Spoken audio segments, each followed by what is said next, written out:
신약성경 마태복음 5장 13절에서 16절까지의 말씀입니다.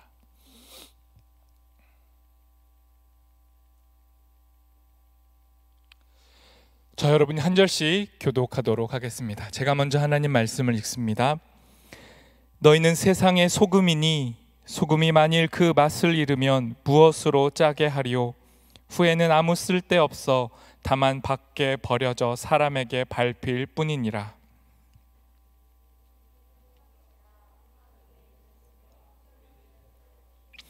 사람이 등불을 켜서 말 아래에 두지 아니하고 등경 위에 두나니 이러므로 집안 모든 사람에게 비치느니라.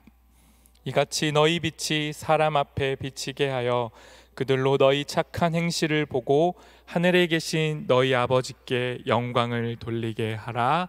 아멘. 여러분, 저희가 지난주에는 팔복에 관한 말씀을 살펴봤죠. 오늘 그 본문에 바로 이어지는 본문 말씀인데요. 팔복에서 어떤 내용 다뤘습니까? 복 있는 사람이 누구냐? 행복한 사람이 누구냐? 이런 질문에 대한 말씀을 봤죠. 예수님께서 말씀하신 복 있는 사람은 이런 사람이었습니다. 가난하고 애통해서 슬피 울 수밖에 없는 사람, 그 눈물 속에 하나님만 의지할 수밖에 없는 완전한 거지, 그 거지가 복 있는 자다. 하나님은 그런 가난한 자들에게 친히 복이 되어주시는 분이다 라는 말씀을 나눴습니다. 그게 팔복의 내용이었죠. 그리고 오늘 말씀은 그 팔복에 이어서 복이 있는 사람을 다른 버전으로 또 한 번 풀어내는 겁니다.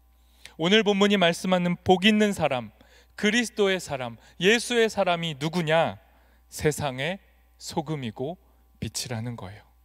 맛을 나타내고 빛을 드러내는 사람, 착한 행실, 선한 일을 통해 하나님께 영광을 돌리는 사람이 복 있는 사람이라는 말씀이죠. 제가 굳이 설교를 길게 할 필요 없이 그냥 이 말씀 그대로 이해하면 되는 거예요. 복잡하지 않은 내용입니다. 실제로 우리 청년부는 영상에서도 보셨지만 어제 빛과 소금의 역할을 감당하고 왔어요. 착한 일 하고 오지 않았습니까?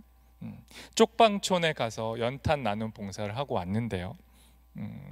매년 했으면 좋겠고 겨울에 여러 번 했으면 좋겠어요. 연탄만 아니고 봉사할 게 많더라고요. 쪽방에 청소도 있고 도배도 있고 음식 만드는 것도 있고 많아요.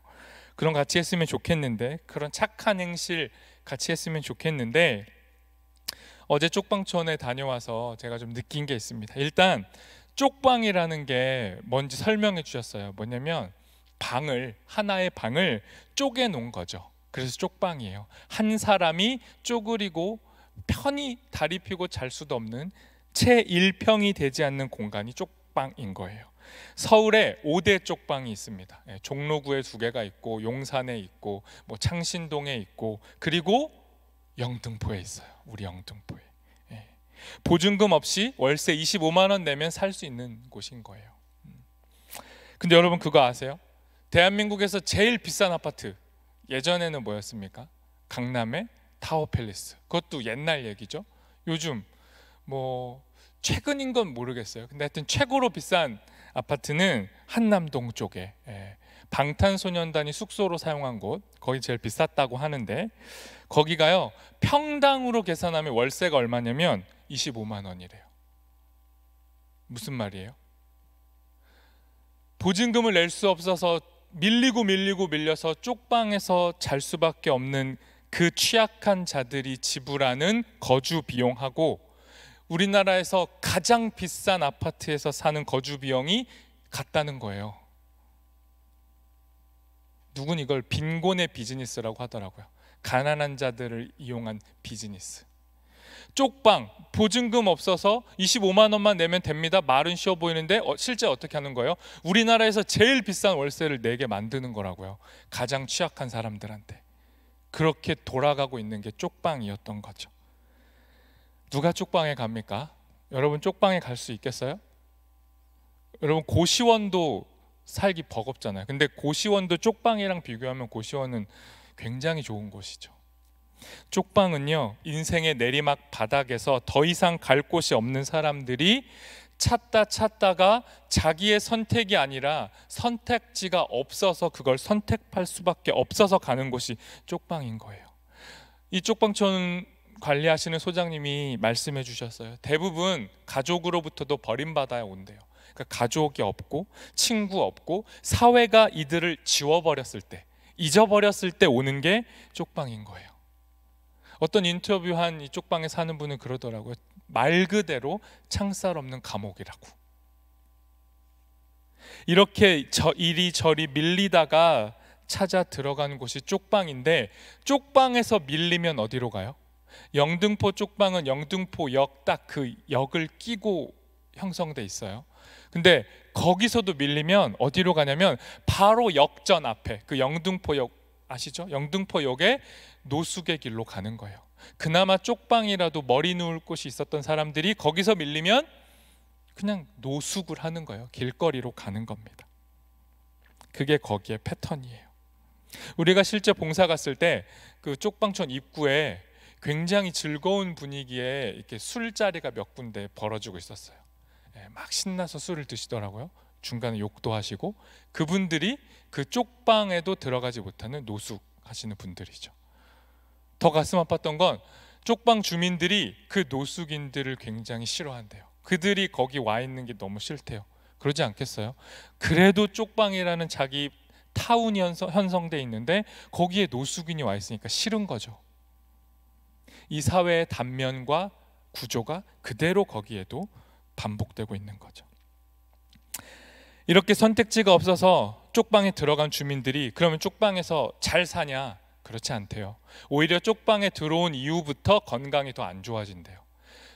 쪽방이고 너무 위생이나 치안이 안 좋기 때문에, 냉난방 안 되기 때문에 그 정말 감옥 같은 곳에서 이웃과도 완전히 분리가 돼서 옆집에 누가 있는지도 모를 정도로 고립된 상태로 몸과 마음과 영혼이 외로워지고 고립되어져 가고 병들어 간다라고 하더라고요.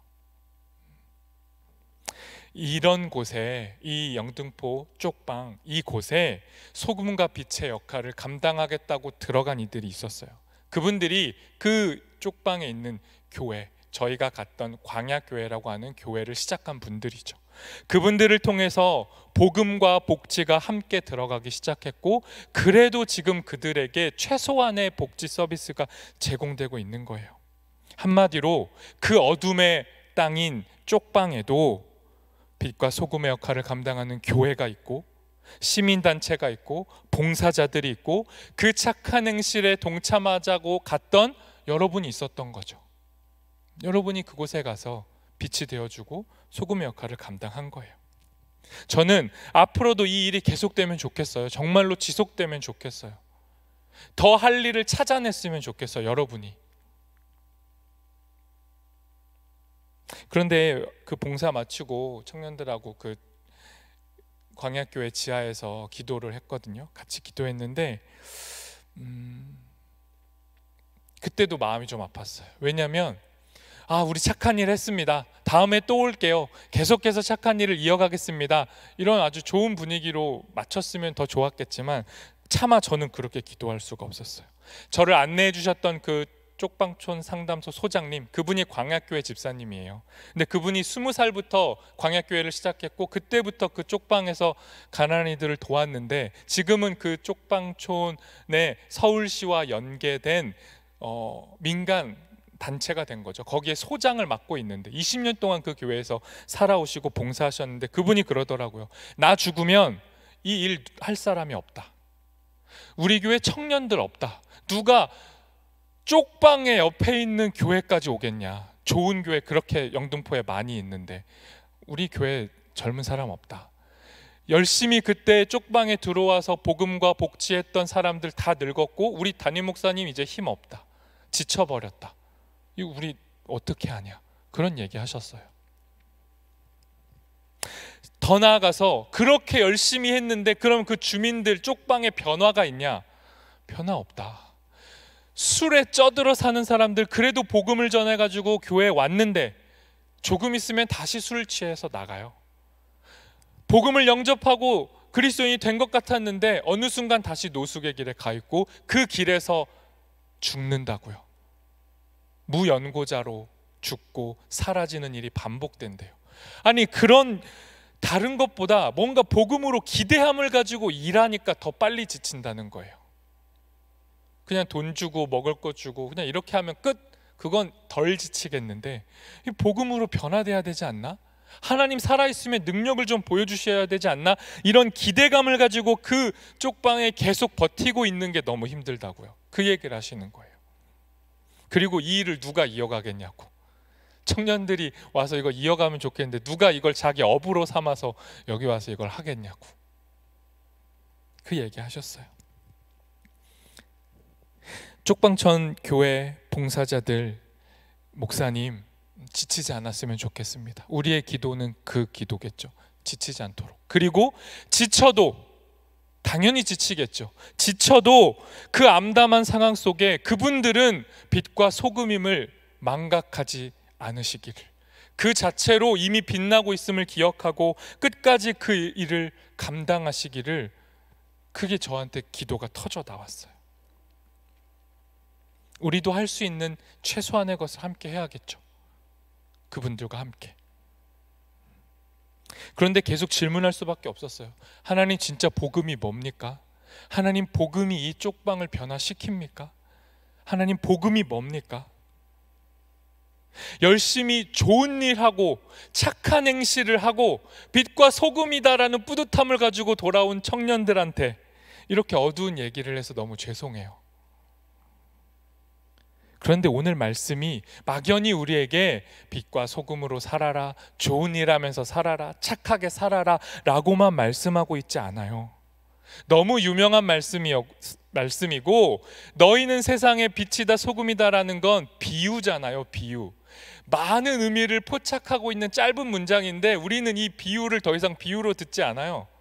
그냥 빛과 소금이지, 우린 빛과 소금이지, 착하게 살아야지, 그냥 그렇게 받아들여 버린다고요. 빛과 소금이다라는 하나님의 말씀이 너무 상투적으로 들린다고요. 여러분에게 이 말씀 본문에 기대함이 있어요?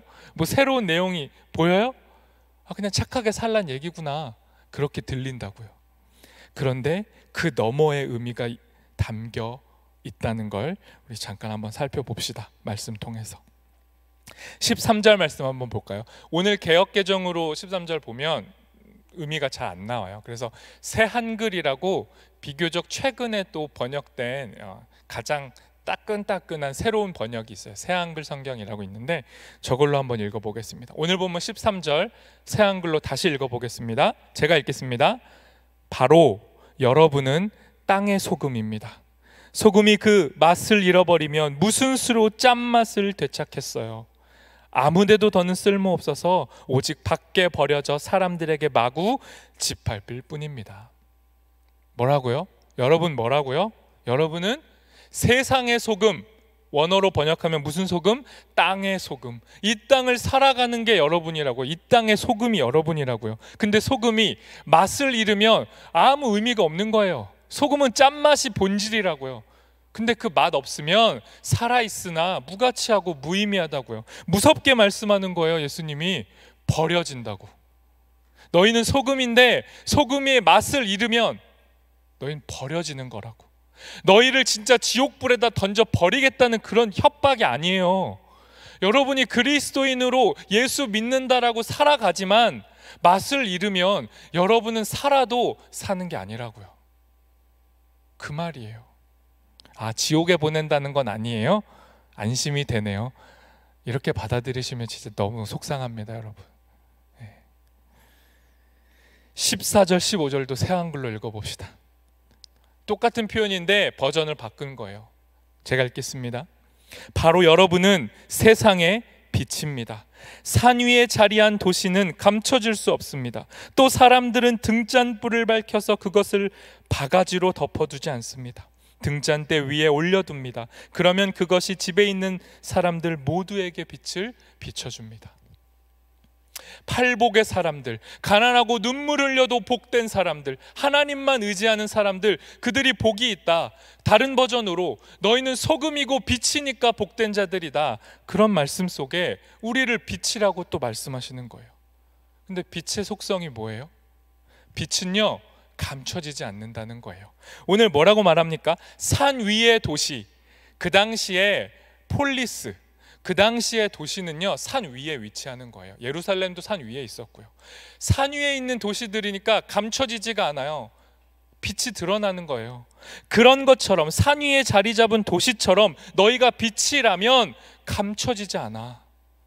그 누가 등불, 빛을 바가지로, 개역개정에는 말이라 그랬잖아요. 말이 뭡니까? 여러분 너무 올드한 말이라 와닿지 않죠? 그 쌀 푸는 기준 양이에요. 쌀을 푸는 바가지, 그걸 말이라고 하는데, 그 바가지로 누가 등불을 가리냐? 빛은 비춰야지, 그 말이에요. 빛은 감춰지면 의미 없다, 드러나는 거다라고 말하는 겁니다. 뭔 말입니까? 너희는 빛인데 너희가 빛나지 않으면, 너희를 통해 빛이 드러나지 않으면 너희는 빛이 아닌 거야. 이것도 무서운 말씀인 거죠. 그리고 16절, 마지막, 오늘 본문 마지막 16절 새 한글로 읽어보겠습니다. 이거 같이 읽어보겠습니다. 같이 읽습니다. 이와 같이 여러분의 빛을 사람들 앞에 비추어 주어야 합니다. 그래야 사람들이 여러분의 선한 일들을 보고서 하늘에 계신 여러분의 아버지께 영광을 돌리게 될 것입니다. 결론이 뭐예요? 소금이고 빛인 너희들, 착한 행실을 통해 하나님의 영광을 드러내라. 너희 안에 빛이 존재하니 그 빛으로 빛을 모르는 어둠에 있는 자들에게 하나님 아버지 영광을 보여줘야 된다. 너희는 그 일로 부름받은 거다. 너네 잘 먹고 잘 살라고 부르지 않았다. 너희 역할을 감당하지 않으면 쓸모없고 버려지는 거다. 그 말씀인 거예요. 이 말씀 어떻게 들려요? 목사님, 뭘 그렇게 어렵게 말하세요? 조금 세게 말하긴 했는데 어쨌든 결론은 착하게 살라는 거 아니에요? 착하게 살라는 얘기네요. 그렇죠, 맞아요. 근데 여러분, 이 본문에 맥락이 있어요. 그게 훨씬 중요해요. 이렇게 예수님이 말씀하시는 맥락으로 다시 한번 보자고요. 그런 말씀이 좀 더 깊게 보입니다. 오늘 본문 바로 앞에 이 말씀을 하시는 배경이 있는데요, 10절 말씀이에요. 10절 말씀 같이 읽어보겠습니다. 시작. 의를 위하여 박해를 받은 사람은 복이 있다. 하늘나라가 그들의 것이다. 지금 어떤 상황 속 예수님이 너희는 소금이고 빛이다라고 말씀하고 있는 거예요? 박해를 받고 있을 때, 예수 믿는 게 순탄하지 않을 때, 예수 믿는다는 이유로 힘겨움을 당할 때, 왕따 당하고 버림받고 사회에서 밀려나게 되는 상황 속에 놓인 사람들, 그 박해 속에 있는 사람들에게 말씀하는 거예요. 소금과 빛으로 살아라. 왜요? 박해가 오면 어떻게 돼요? 여러분이 예수 믿는데 자꾸 누가 눈치 주고 막 무시하려고 그래요. 그럼 여러분 어떻게 돼요? 쫄잖아요. 그래서 여러분 어떻게 돼요? 교회 다니는 거 티 안 내잖아요. 맛을 잃잖아요, 슬슬. 빛은요, 가리잖아요. 여러분 대놓고 밖에 나가서 나 예수 믿어요, 나 교회 다녀요, 저 한영교회 청년부입니다, 대놓고 말해요? 다 같이 모인 자리에서 식기도 하는 게 제일 두렵잖아요. 그게 최고의 신앙 고백이에요. 지금 순교가 무서운 게 아닙니다. 다 기도 안 하는데 갑자기 나 혼자 기도하는 거, 밥 먹을 때. 그것도 길게, 짧게 말고. 진짜 하나님 앞에 이 음식에 대한 감사를 고백할 수 있어요? 밥 먹으면서? 이 당시에, 예수님 당시에도 박해 속에서 점점점 맛과 빛을 잃어가는 사람들에게 예수님이 말씀하시는 거예요. 너네 그런 식으로 스물스물 맛 잃고 빛 잃으면, 무색 무취하게 살면, 살았으나 존재감 없이 살면 너희는 더 이상 내 제자가 아니야. 너희는 살았으나 살아있는 게 아니야. 세게 얘기하시는 거라고요.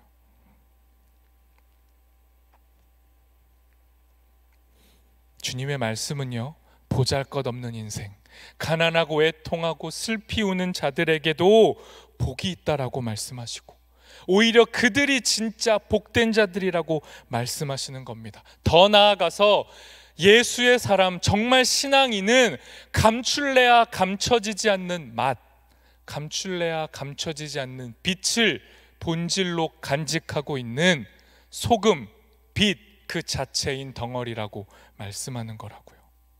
그런데 여러분, 우리 이 시대에 박해가 있습니까? 다양한 버전으로 말하면 있을 수 있죠. 근데 예수님 당시처럼 이런 실제적인 복음을 고백하는 것으로 인한 박해는 없어요. 여러분, 잘 없어요. 근데 여러분, 그래서 더 위험해요. 박해가 없으니까 여러분은 더욱 맛없이 빚없이 사는 거예요. 그리스도인이 아닌 채로 살 수 있어요. 박해가 없어서. 느슨하고 적당히 타협하고 아무런 색깔이 없이 예수를 믿는 건지 안 믿는 건지 구분이 안 되게 살아도 아무 문제가 없다고요. 여러분, 그냥 교회를 왔다가 빨리 집에 가려고 교회 온 사람처럼 교회를 나가고, 교회를 왔다가 집에 가고를 반복해도 아무 문제가 없이 산다고요. 박해가 없는 게 더 위험해요. 너 예수 믿으면 죽인다 이러면 사람이 신앙의 본질이 작동해요. 그래서 내가 그래 죽을지언정 주를 믿지, 미친 척 할 수 있다고요. 근데 느슨한 박해는 느슨한 신앙을 만들어요. 이 세상이 느슨하니까 여러분이 이렇게 축 처져서 느슨한 거라고요. 당장 정말 움직이지 않으면 안 되는 상황 속에 놓여지면 다 열심히 살아요. 어제 봉사하는데 단 한 명도 농땡이 피지 않았어요. 단 한 명도 뒤로 물러서지 않았어요. 조금 더 일하려고 했죠. 왜요? 봉사 시간이 정해져 있으니까. 죽을 만큼 힘들진 않으니까. 연탄 2,000장 나르면 끝나니까. 그렇게 데드라인이 정해져 있으면 누가 열심히 안 삽니까? 다 열심히 살죠. 근데 우리의 삶의 시작은 있었으나 끝을 모르겠고, 언제 주님 오실지 모르겠고, 내 삶의 변화는 없고, 그게 일상이 반복되니까 여러분의 삶이 어떤 거예요? 느슨한 거죠. 느슨한 박해가 우리의 일상을 느슨하게 만들고 우리의 목표와 목적을 사라지게 하는 거예요. 교회에 왔다 가는 청년들 말고, 교회에 왔다 가는 신앙인 말고 진짜 소금과 빛이 이 땅에 필요한 거라고요. 그래서 예수님이 그 박해 속에서 벌벌벌 떨고 있는 우리랑 비슷하게 느슨해진 사람들에게 말씀한 겁니다. 뭐라고요? 제발 좀 소금처럼 살아라. 제발 좀 빛처럼 살아라. 제발 좀 자기 개발하고 노력하고 정신 차리고 동기부여해서 세상 사람보다 더 좀 경쟁의식 갖고 빠릿빠릿하게 움직이면서 살아라 라고 말씀하지 않으셨어요. 예수님은 우리에게 뭐라고 말했죠? 여러분, 유사복음하고 복음 헷갈리지 마세요. 유사복음은 여러분에게 열심히 살아라, 노력해라, 그러면 복 받는다, 그러면 성공한다라고 말하지 않아요. 복음은 우리에게 착실하게 종교생활 열심히 하면 나중에 죽어서 천국 간다 약속해 주지 않아요. 그건 여러분이 속고 있는 유사복음인 거죠. 종교죠. 예수님이 뭐라고 말해요? 예수님은 우리에게 소금처럼 살아라, 빛처럼 살아라, 빛 되기 위해 노력해라, 소금 되기 위해 노력해라 말하지 않고 단도직입적으로 이렇게 말했습니다. 너희는 너희의 모양, 너희의 꼬라지 그대로, 너희의 지금 느슨하고 별 볼 일 없고 가난하고 애통하는 것밖에 할 수 없는 너희의 모습 그대로, 아직 취업이 되지 않은 너희의 모습 그대로, 좋은데 취업한 후에 너희의 모습 말고 그냥 너희의 꼬라지 그대로, 그 상태 그대로 너희는 소금이다. 너희는 빛이다. 미래형이 아니고 과거형이 아니고 지금 내 앞에 앉은 너희는 소금이고 빛이다. 상태로 말씀하셨다고요. 우리의 행위보다 존재가 먼저예요. 여러분이 착한 행실을 열심히 하면 빛이고 소금인 게 아니고요. 여러분이 아직 죄인일 때 예수 그리스도가 여러분에게 이미 용서를 선포하는 거라고요.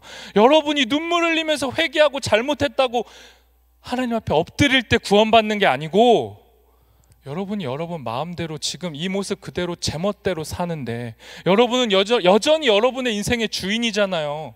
여러분은 여전히 여러분이 하나님보다 앞서 있잖아요. 그런 상황 속에 예수 그리스도가 말씀하시는 거라고요. 너희는 빛이야. 너희는 소금이야. 우리의 존재를 바꾸어 놓으신 다음에 우리의 행위를 기대하는 거예요. 빛도 아니고 소금도 아닌 사람한테 착한 행실을 기대하지 않아요. 정말 빛과 소금이 된 존재에게만 너희의 맛과 빛을 드러내라고 요구하는 거라고요.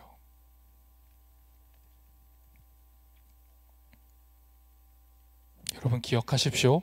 오늘 말씀 다 기억 안 나도 돼요. 여러분은요, 그냥 그대로 소금이고 빛이에요. 여러분이 살다가 오늘은 소금 아닌 것 같아, 오늘은 빛 아닌 것 같아, 그럴 때 말씀으로 고백하십시오. 나를 빛으로 소금으로 지금도 부르시는 주님 감사합니다. 내가 제자훈련 한번 해보겠다고 신청했는데 어제 봉사했다고 피곤하다고 성경 안 읽고 기도 못해가지고 그것을 숙제 못 올렸네. 나는 소금 아니고 빛 아닌 것 같아. 그러지 마시고, 난 제자훈련 신청도 안 했는데.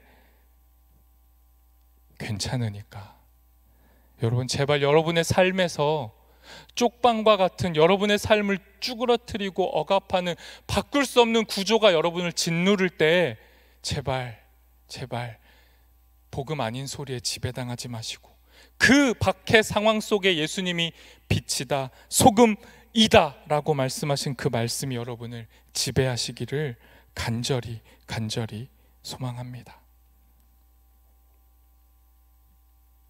그래서 여러분 마지막으로 권면하고 싶어요. 여러분, 소금과 빛으로 살려고, 이미 소금과 빛인데 더 소금스럽게 더 빛나게 살려고 애쓰지 좀 마요. 여러분, 제가 안타까워서 하는 말입니다. 여러분 자꾸 더 무언가 덧칠해서 맛을 내고 빛내려고 하지 말라고요.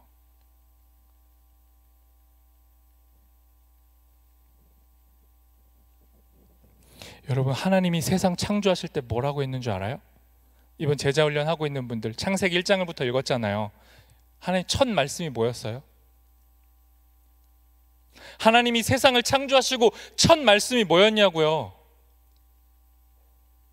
착하게 살아라. 내가 너네 사람 만들어줬으니까, 내가 하늘도 만들어주고 땅도 만들어주고 동물도 만들어주고 먹을 것도 만들어주고 다 즐기게 해줬으니까 나 고마워하면서 성실히 살아라. 그랬어요? 하나님이? 하나님 첫 마디가 뭐였냐고요? 창조주이신 하나님의 첫 마디가 뭐였냐고요? 빛이 있으라. 우리의 조건을 따지고 만드신 게 아니고 그냥 우리를 지으신 거예요. 빛이 있으라. 제가 지난주 말씀드렸죠. 빛이 있으라 창조하신 하나님의 속뜻이 뭐예요? 내가 책임지겠다. 내가 만들었으니까 내가 책임지겠다. 빛이 있으라 했는데 어둠이 너무 강하게 세상을 짓눌러도 걱정하지 마. 그 어둠이 이기지 않아. 내가 이겨. 내가 너희를 빛나게 할 거야. 책임지겠다는 거예요. 하나님의 결단과 의지와 일하심이 우리를 소금이고 비치게 하는 거예요. 여러분이 열심히 해야 소금이고 비친 게 아니고 하나님이 열심히셔서 우리가 소금이고 빛이라고요. 그러니 우리가 소금이고 비칠 수 있는 이유는 없어요. 우리 안에 이유가 없다고요. 그냥 하나님이 우리를 소금과 빛으로 만드셔서 우리는 그런 상태가 된 거예요. 그러니까 여러분 제발 소금 되려고 빛나려고 아둥바둥 너무 애쓰지 말라고요. 너무 애쓰지 말라고요. 그렇게 아둥바둥 안 해도 여러분은 이미 빛나고 이미 맛을 내고 있어요. 정말 그래요. 제가 정말 진심으로 자신 있게 말할 수 있어요. 이미 여러분은 재수를 하건 삼수를 하건 사수를 하건 대학을 갔건 안 갔건 월 소득이 300이건 300이 안 되건 400, 500을 받건 상관없다고요. 연애를 하건 연애를 못 하건 마음에 몸에 질병이 있건 없건 우리는 이미 소금이고 빛인 거예요. 그게 복음입니다. 세상이 말해주지 않는 복음. 너희는 그대로 빛이요 소금이다. 하나님이 이미 우리를 지으신 다음에 최종 평가, 작품 평가를 내렸어요. 여러분이 뭐예요? 여러분이 그리스도 앞에서 뭐예요? 포이에마, 작품이잖아요. 여러분 작품에 대한 검증이 끝났다고요. 여러분 얼마짜린 거예요? 여러분 값으로 환산되지 않는 존재예요. 그렇게 하나님은 난 니네가 너무 좋다. 보기에 너무 좋다. 그냥 좋다. 너는 그냥 빛나고 반짝거린다. 너는 그냥 맛이 있어. 너 매력 있어. 60억 중에 너에게만 있는 유일한 매력이 있어. 하나님의 평가는 이미 끝났는데 우리는 세상을 살면서 어떻게 돼요? 우리가 왜 죄인이에요? 사람을 죽이고 나쁜 짓을 해서? 아니요. 우리가 왜 죄인이에요? 끝난 하나님의 최종 평가를 거부하니까. 우리는 그 평가 거부하고 자꾸 우리를 어떻게 봅니까?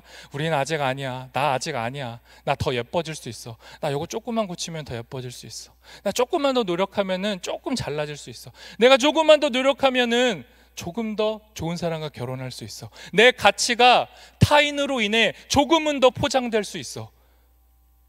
내 대학의 타이틀이, 내 전공이 나를 더 빛나게 해줄 수 있어. 말도 안 되는 착각하면서 교만하고 우쭐거리고 때로는 자기 비하에 빠져가지고 희말이 없이 살잖아요. 그게 여러분이잖아요. 하나님의 최종 평가는 이미 끝났어요. 여러분은 소금이고 빛이에요. 더 이상 기준 미달, 탈락, 예비 번호, 넌 아니야, 넌 아직은 아니야, 너 별로야, 더 노력해, 이런 소리에 여러분 제발 여러분의 맛과 빛을 잃어버리지 마세요. 하나님은 포기를 몰라요. 그래서 다행인 겁니다.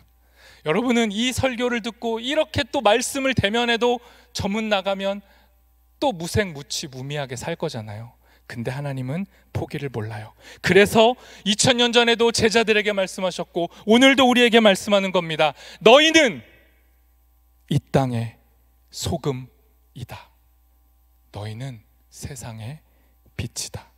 아무리 맛없고 아무리 빛나지 않아 보여도 너희는 소금이고 빛이다. 내가 여호와고 내가 하나님이니 내 말이 너희를 빛나게 할 거다. 내 말이 너희를 끝까지 책임질 거다. 우리에게 말씀하는 겁니다. 이 말씀을 아멘으로 받으신다면 그 다음부터 착하게 사세요. 선한 행실을 하면서 사세요. 하나님의 영광 높이면서 사세요. 근데 기억하십시오. 여러분이 잘나서가 아니라 여러분을 그렇게 불러주신 그분으로 인해 착하게 사시라고요. 교만하지 마시고 우쭐거리지 마시고 오바하지 마시고 몸집 부풀리지 마시고 없는 거 쥐어 짜내서 교회에서 착하게 살려고 하지 마시고 그냥 옆에 있는 사람 보고 제발 좀 웃어주고 표정 좀 피고 옆에 있는 사람 하나님의 형상처럼 대하고 나 기분 나쁘다고 대놓고 갑자기 그 사람한테 짜증내지 마시고 그렇게 제발 기본적인 거 하면서 빛으로 소금으로 사세요. 그러면 예수 모르는 사람들도 여러분 보고 알아요. 아, 쟤는 맛난다. 쟤는 빛이 난다. 그거면 되는 겁니다. 교회 안에 있는 종교적인 헌신과 봉사에 너무 집중하느라 정작 일상에서 빛나고 소금 역할 하는 거에 패배하지 마시라고요. 교회에서 너무 에너지 다 쓰지 마시라고요. 그렇게 빛으로 소금으로 계속 살아가는 우리 되기를 소망합니다. 이 시간 우리 함께 찬양하고 기도하도록 하겠습니다.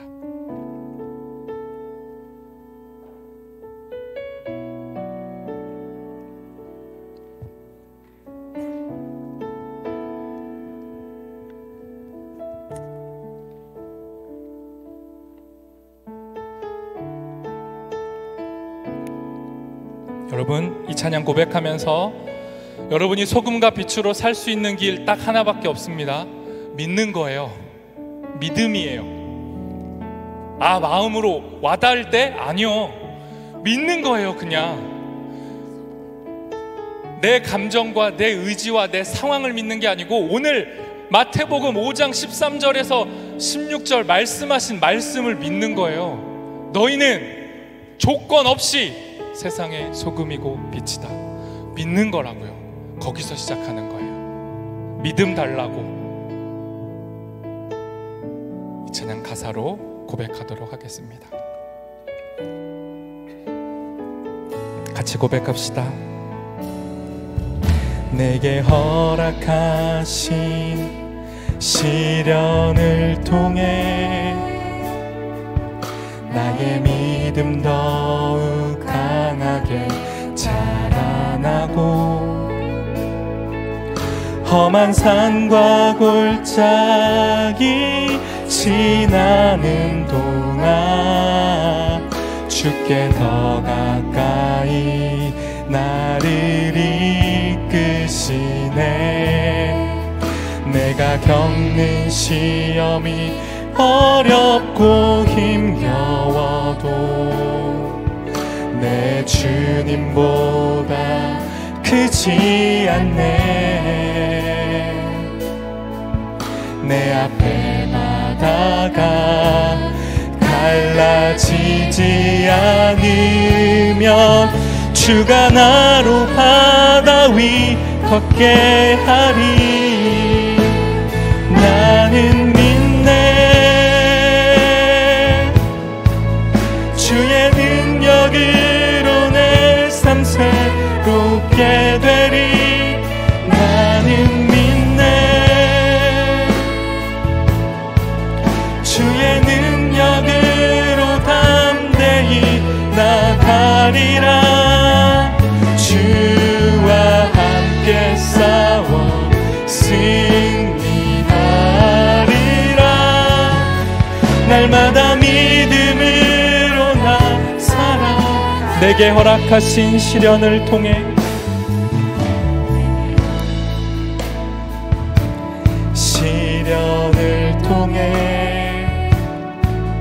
나의 믿음 더욱 강하게 자라나고,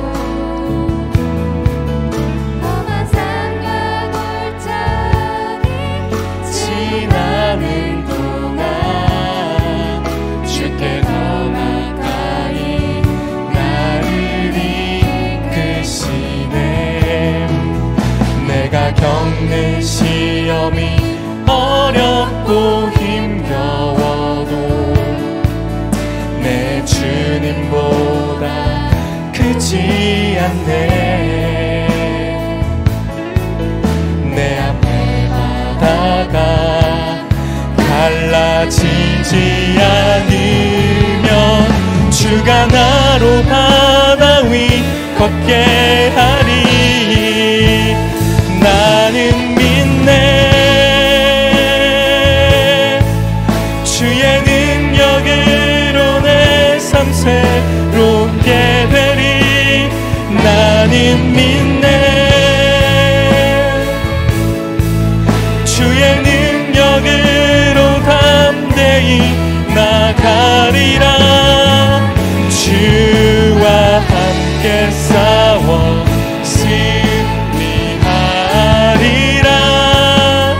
날마다 믿음으로 나 살아가리.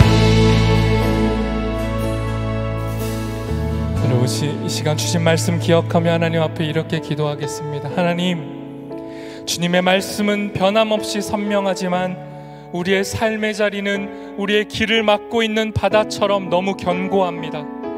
하나님, 주님 아닌 시간에 우리가 경험하고 있는 현실은 너무나도 견고한 바다 같습니다. 갈라지지 않을 것처럼 커다란 벽처럼 우리를 막고 있는 현실 앞에 주님 우리에게 믿음을 주셔서 그 막힌 현실도 주님으로 인하여 갈라질 수 있음을, 우리가 보지 못한 새로운 것이 우리의 삶에 도래할 수 있음을 믿음으로 고백하오니 주님 우리에게 믿음 주시고 소금과 빛으로 살아가게 하옵소서. 우리 함께 기도하도록 하겠습니다.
하나님 오늘도 감사합니다. 하나님 감사합니다.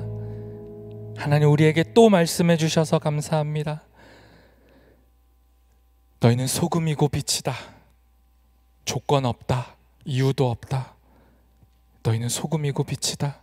하나님 이 말씀 우리가 소금 같지 않을 때, 빛같이 여겨지지 않을 때 이 말씀에 붙잡히게 도와주십시오.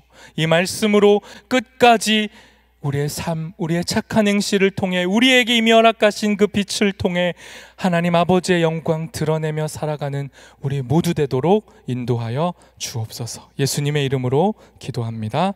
아멘.